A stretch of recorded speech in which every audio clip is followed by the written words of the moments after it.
尹锡悦舔日以无下限，为了这一份投名状，这一时之间把这韩国上下都给得罪光了，那值吗？果然，这亲美需要付出巨大代价。各位好，欢迎来到康讯说。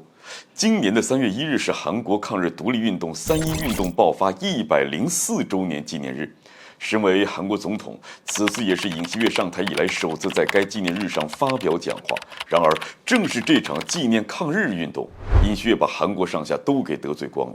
消息报道，在这个纪念日的仪式上，尹锡悦不仅没有敦促日本反省侵略历史，也没有提及日本强征劳工赔偿以及慰安妇的问题，反而是宣扬起了韩日关系。尹锡悦表示，3·1运动距今已经是过去了1个世纪，在这期间，日本已经从过去的军国主义侵略者转变为了韩国的亲密合作伙伴。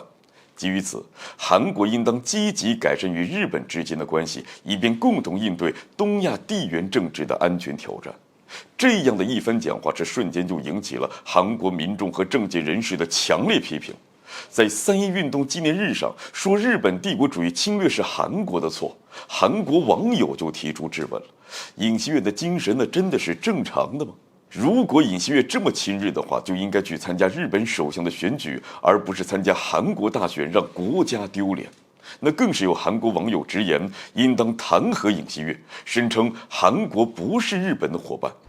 就连共同民主党党首李在明都表示，尹锡悦正在破坏3·1运动的精神。1919年的3月1日，半岛市爆发了激烈的针对日本殖民统治的反抗运动，所以3·1节实际上就是韩国为了纪念曾经的这一天所定的节日，以至于后来的每一年的这一天，韩国除了各式纪念活动之外，韩国民间还会自发地举行反日活动。自尹锡悦上台以来，即便寻求改善韩日关系，可如今在韩国人看来，尹锡悦政府那就是单方面的向日本摇尾乞怜，推行侮辱外交，在强征劳工问题上试图让韩国企业代为赔偿，用这种磕头投降的方式来改善韩日关系，韩国人不可能答应啊。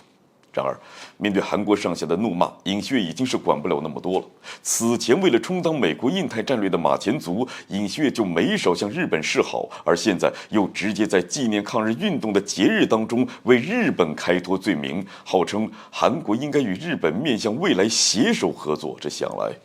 这是为了更加积极地向美国靠拢啊！因为想要倒向美国，所以通过日本向该国献上投名状。这由此可见，尽管韩国嘴上说着要跟中国维持友好关系，加强与中国之间的合作，但是说到底呀，这该国那还是偏向美国的。短暂的示好中国，那不过是希望我国能够帮助该国恢复国内的经济。说白了，有求于中国的时候，才能看到韩国的笑脸，否则那韩国始终都是站在美国一边的，将矛头对准中国。话又说回来，韩国为了这份投名状，这一时之间把这韩国上下那是得罪光了，值吗？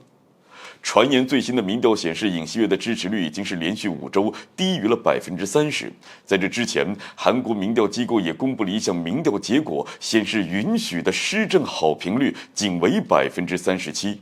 差评率则高达60%。就这一情况持续下去，你说这尹锡悦的日子能好过吗？更何况当前尹锡悦试图把日本变成战略伙伴之际，把韩国上下都给激怒了。只能说，亲美是需要付出巨大代价的。那值得一说的是，若尹锡悦因此下台，那么其主动向日本低头、向美国献上投名状等等一系列的动作，那都等于是白费力气。好了，本期节目就进行到这儿，欢迎点赞转发，留下您的精彩评论。